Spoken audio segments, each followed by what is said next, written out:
જો આપણે જઈએ છીએ કસલ ભૂકાઈ ગયેલા છીએ,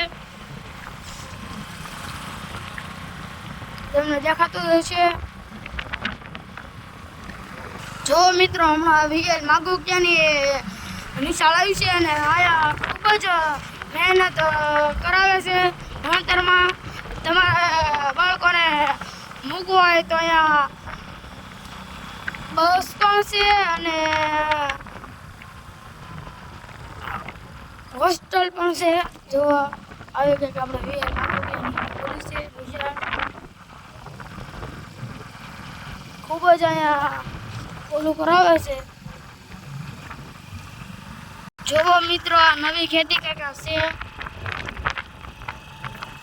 જોવો મિત્રો આ રણછા ચોકડી છે, હાઈવે રોડ ભાવનગર થી દ્વારકા જવાનું ઓલું છે. જોવો અહીંયા દેખાતું હશે તમને, ભાવનગર થી દ્વારકાની ઓલું છે કેળો, અહીંયા હાઈવે રોડ છે. જોવો તમને દેખાતું હશે. જો મિત્રો અહીંયા સોનાનું કામ ચાલે છે. જોવો તમને દેખાતો છે, જોતો હોય તો રીલ્સ આવે.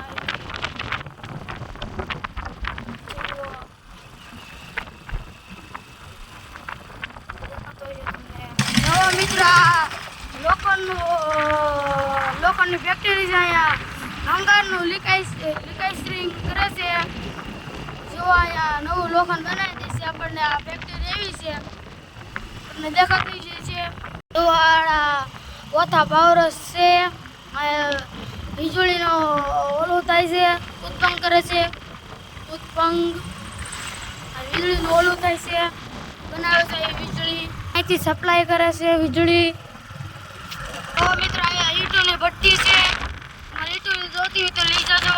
જો મિત્રો તમને મારા ભૂઈના ઘરે જઈને તમને દેખાડે છે તો મારા ભૂઈના ઘરનું કેવું છે. હાલો જો આપણા ભૂઈના ઘરે ભૂગી જશે. જો આપણો કંઈક ભૂઈનું ઘર છે.